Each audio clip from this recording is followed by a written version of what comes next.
On this episode of Redlit, illegally park and block driveways in our neighborhood and do it consistently while throwing a party. Expect what's coming. I made my high school chemistry teacher lose his job. Illegally park and block driveways in our neighborhood and do it consistently while throwing a party. Expect what's coming. 2 years ago, a new family moved into our quiet little neighborhood and began their reign of terror. We've lived here for over 20 years in this neighborhood, and except for these past 2 years, it's been wonderful. I love our neighbors. Except this family. This just family sucks. I'm not even sure where to begin. They're loud. They are dirty. They are obnoxious. Their dog barks at all hours. They constantly yell at each other. They throw parties well into the night. They steal my older neighbor's paper. They actually train their Rottweiler to fetch the neighbor's paper. Impressive but wrong. They throw their dog's poo into other yards. Arg. So much. They even cut my 80-something-year-old neighbor's prized roses for themselves. Who does that? There are about 100 issues I could write about and how we've all dealt with them, but this past weekend was my own glorious take on it all.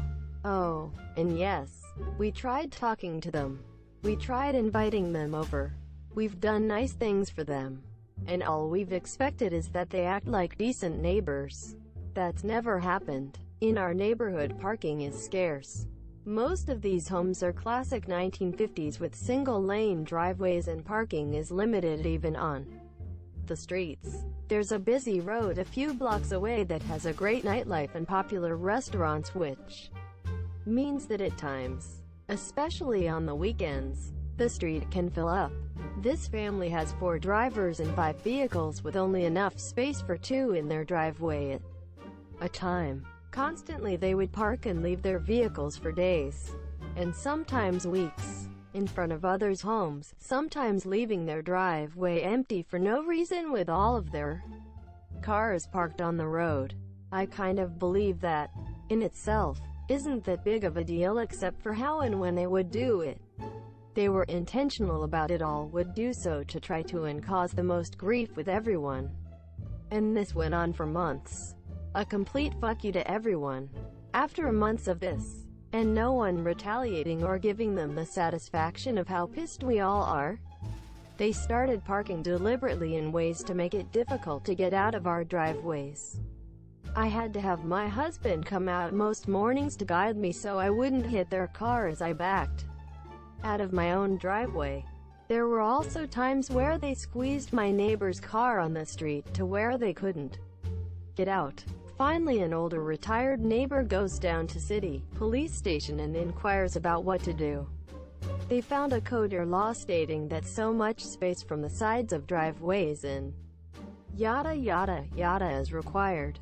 So we come home one night to freshly painted yellow curbs outlining every house surrounding this one. A few weeks ago, my husband's car breaks down and he has to get towed.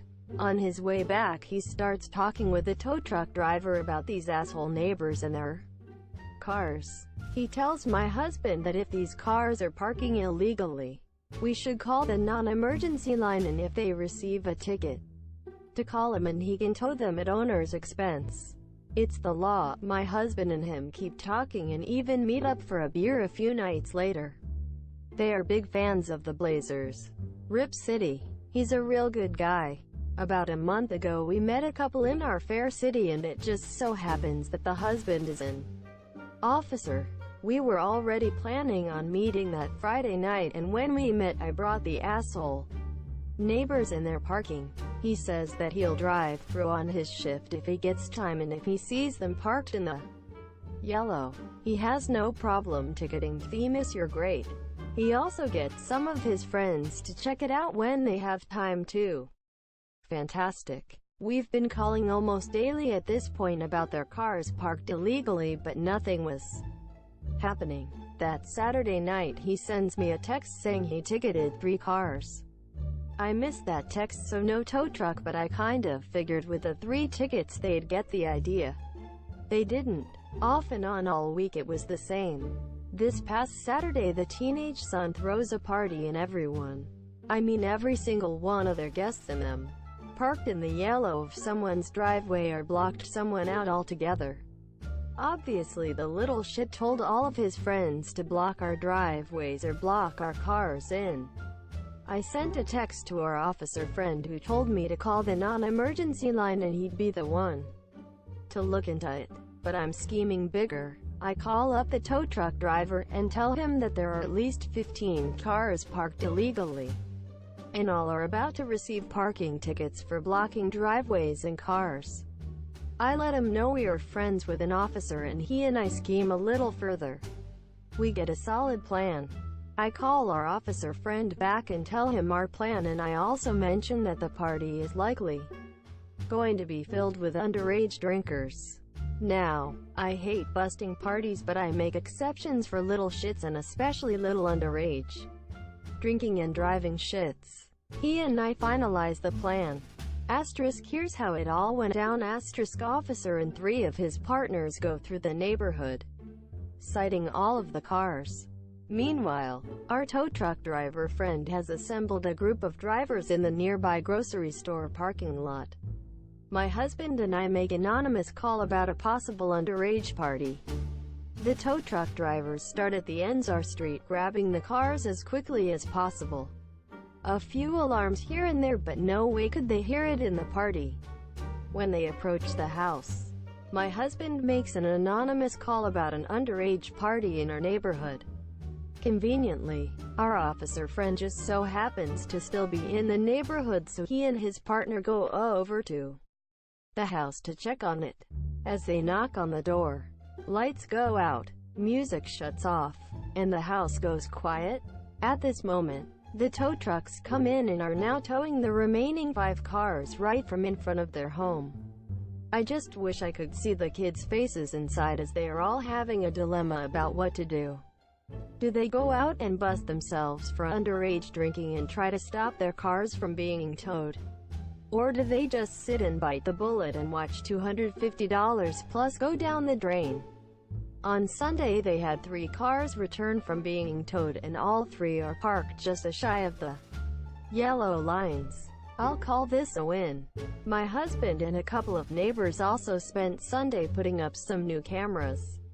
They were all very giddy and loud about it all. Something about all the lights and police on Saturday made them nervous. Lol. Asterisk. I made my high school chemistry teacher lose his job, so it's been several years since this happened.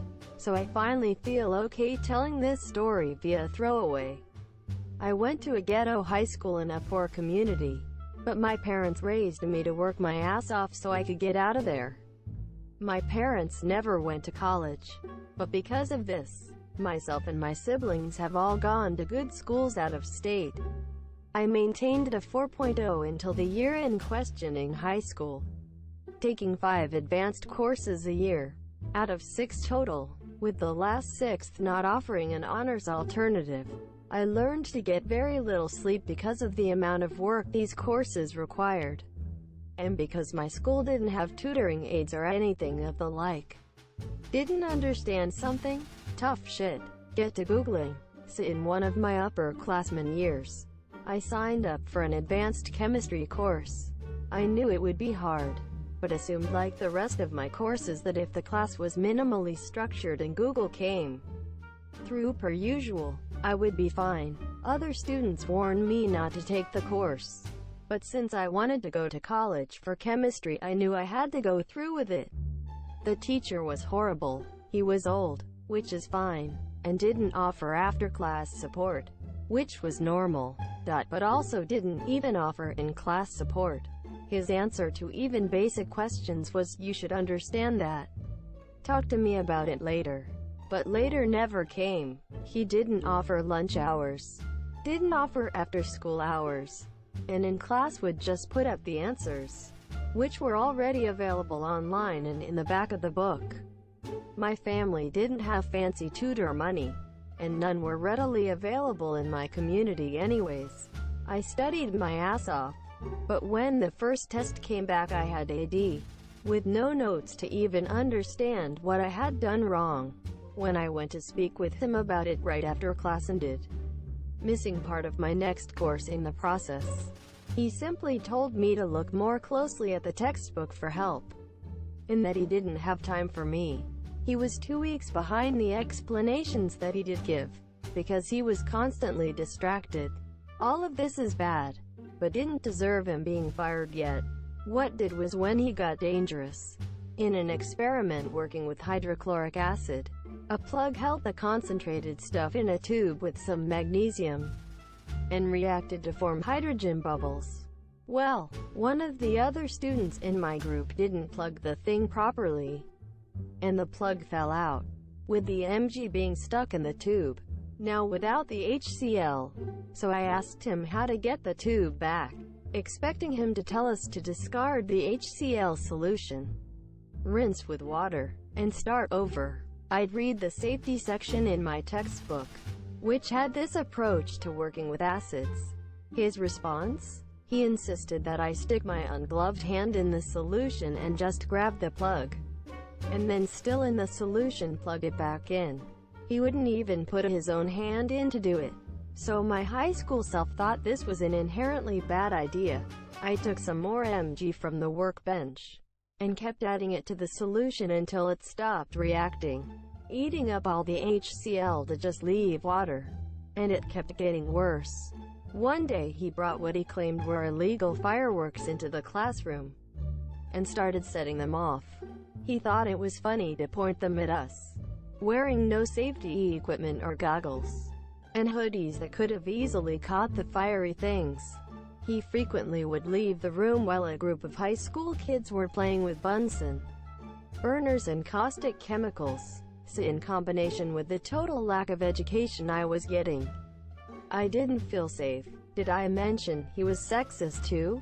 I'm a girl, by the way. All of the boys got A's on tests, with no explanations. He even lost one of the other boys' tests, and straight up said in front of me and the rest of the class that we would just give him an A, assuming that he had done well.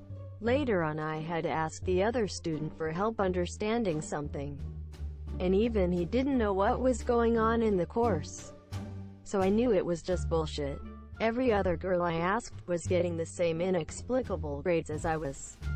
This wasn't unusual on its own either, as I lived in a very conservative area and had several sexist teachers. Just usually they'd at least still grade fairly. Last contextual thing, my high school teachers union had negotiated for tenure after coming to college. I've learned that this is a very unusual thing, and in retrospect it's an idiotic thing. This chemistry teacher was tenured, which meant that there was basically no way to fire him. Honestly, I felt bad for the bitter old man, because after a botched surgery he was constantly in pain. He was still teaching because he refused to retire, and he had a son going through college that he needed to pay for. But at a certain point, this was affecting my chances of getting into college. I wasn't about to let one man's issues affect prospects for the rest of my life.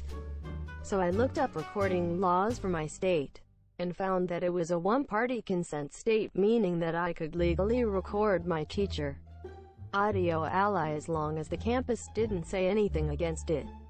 They had no policies, and I was one of the parties consenting. So for a month, with my grade tanking despite hours of studying and 3 study books on the course, I recorded him. I recorded his fireworks, his lambasting female students, his crying in the back chemical storage room leaving us unsupervised. I recorded the 3 times he had left campus inexplicably, leaving the front office to send a last-minute substitute to open the door and let us in. Ya know the 15 minutes and I'm legally allowed to leave meme.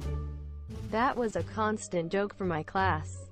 And then, I made a throwaway Gmail to make a throwaway Dropbox account.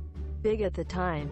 I uploaded everything, and emailed it to my superintendent with the ultimatum that if something wasn't done I would email the recordings to the local news, and that I really didn't want to do that.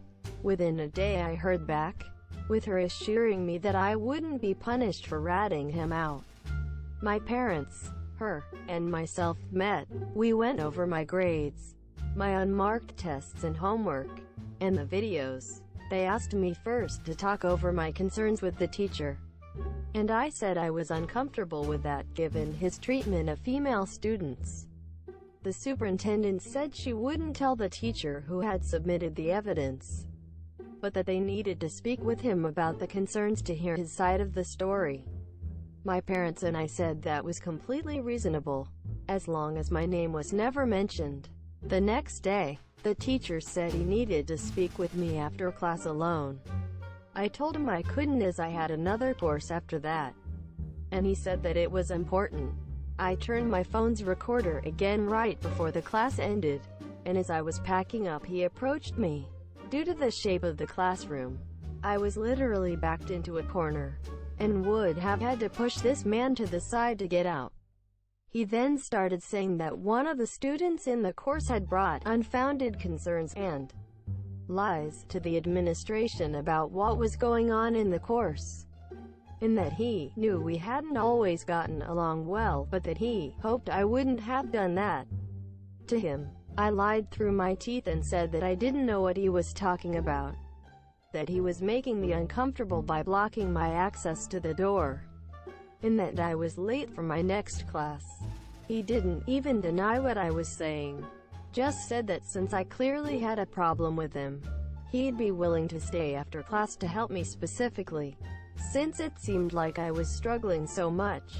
After that I told him I really needed to get to my next course, and he finally moved. I emailed the superintendent that recording during my next course, and CC'd my parents. My parents were furious. The superintendent was mad too because while my parents were poor they dressed up nicely.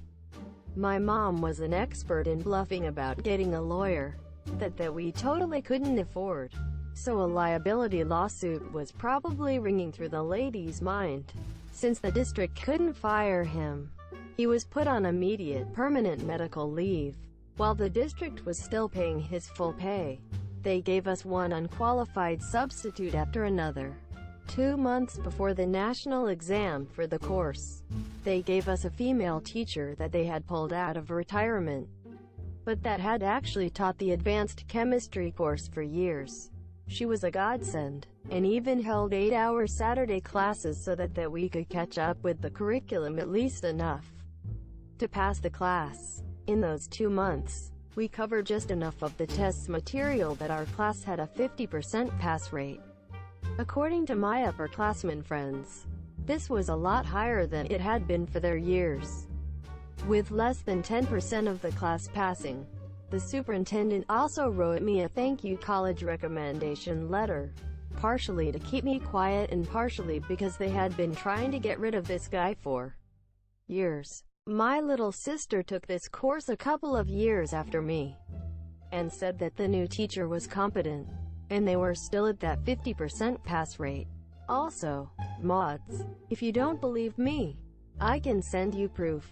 I still have some of the recordings, and one of them ends with another kid just going, "I still don't understand any of this."